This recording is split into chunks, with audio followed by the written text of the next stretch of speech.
Hey guys, welcome back to the channel Xplosive Mahmood, and today I'll be speaking about my England starting 11.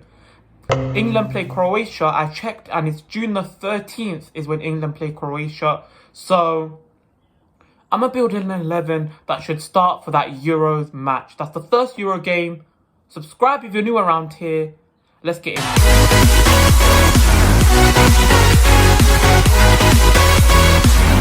So that all being said, I'm going to pick a few surprises. Let's get started. In goal, Nick Pope.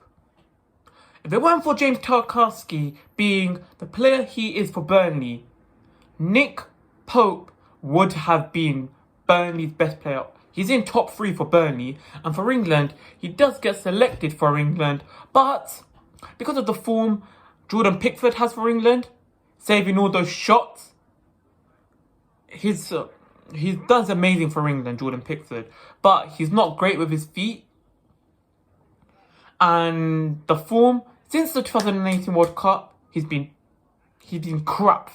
He's been crap for Everton. He's a crap keeper. He's all right for England, but still crap.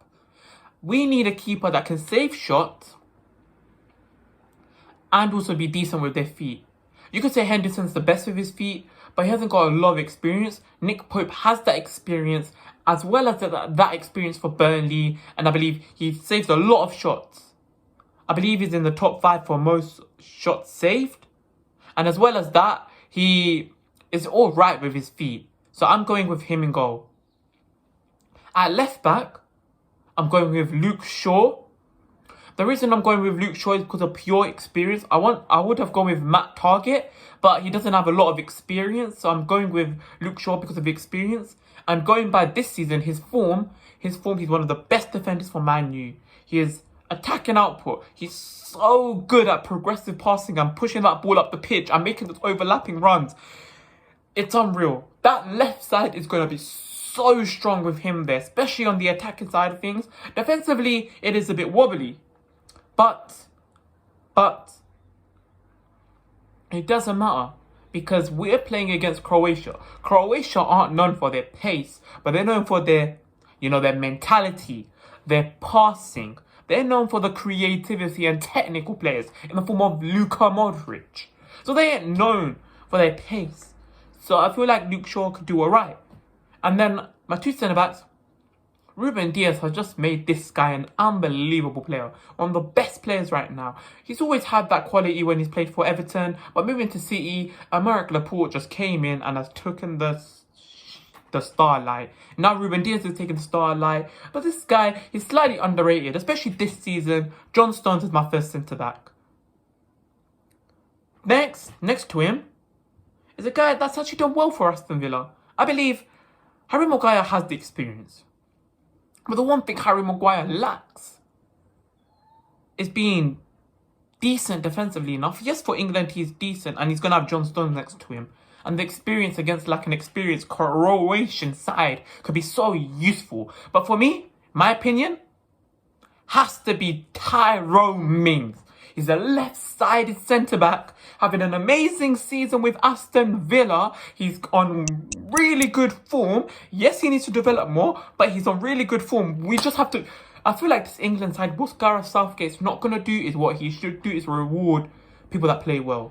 People that play well, to give them more motivation and to help them improve even more, he should reward that. So they can, number 1, get motivation. Number 2, so they can go and continue this form, for their club next season and even for England in the future. So that's why I play Tyrone Mings and John Stones as my 2 centre-backs. At right back, I have to go with Trent.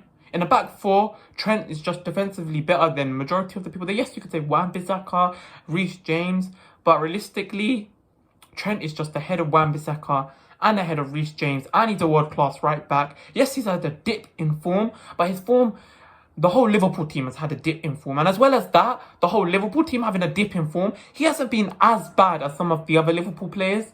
And a world-class player having one season, a dip in form, like, you can't just judge one season. He has one bad season. That's it. He's not good anymore. He's the right back for me. Cdm, Declan Rice, West Ham, unbelievable season. Declan Rice, unbelievable CDM. 20 years old, gonna improve. Plays for England. That's it. He's the best CDM we have.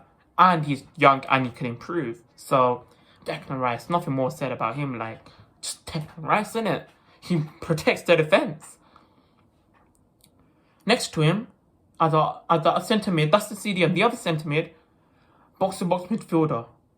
I want to play a guy that is out there. He's young, doesn't have experience, but I believe he can help get a goal. That's what we need. In this England side, against Croatia is what we last season, in 2018 World Cup, we lacked creativity. We need more creativity. We were on the front foot, but what let us down was the creativity. This is why I believe, and I truly believe, need to play this guy as their box-to-box midfielder. Yes, he has about 2 tackles and interceptions per game. It's not the strongest, but he's going to improve. He's young and he's going to improve. And he's playing for Dortmund. And he gets goal involvements. He helps creative-wise. Has to be this guy. Jude Bellingen for me. Next to him, you play a creative player. For me, Mason Mount. You can have Grealish there, Foden, Saka. Saka's a winger. Foden's not ready enough yet. Even though he could play in this midfield three, I don't believe he's ready enough yet. Grealish, I'm going to play him somewhere else. And Mason Mount, well, the most chances created in the Premier League for Chelsea. So, he's their most creative output. And I believe he can translate that form for England. He's already got a goal against Albania in the World Cup qualifiers. So, I believe he could be the man. So, my midfield three, Declan Rice, Jude Bellingham, Mason Mount. I told you, this team's out there. You wouldn't expect the likes of Tyrone Mings and Jude Bellingham to get picked in my team. But I believe they deserve it. And there's going to be another attacker which I'm not picking. My attack now is going to be Grealish. I believe he has 10 assists. The most assists for Aston Villa. He's got the most creative chances for Aston Villa. He's their star player. He's on good form. You have to reward good form. And I believe having another creative source with Mason Mount could just be useful. Especially against the likes of really good, Croatian side. So I believe Jack Grealish. There are Harry Kane as the striker. The striker, there's assists from our strikers. In our striker from Harry Kane. He's got 13 assists, 17 goals. So he gets goals. And he's up this assist this season, which could be useful. Because Grealish is assisting. Harry Kane is scoring. And then on the right, because Grealish is playing on the left, I'll play on the right, Sterling. He can play there. And he can get goals. So I believe utilising his pace and his goals, with Harry Kane's goal, with Grealish's assist, with Harry Kane's creativity, because yes, he can help Grealish with creative side of things because he's got 13 assists this season in the Prem. With Mason Mount creating in the midfield, could be a very young and tasty side. And other than that, that's my England side of how England should line up against Croatia. You can leave your comments below. Subscribe if you're new around here, and peace.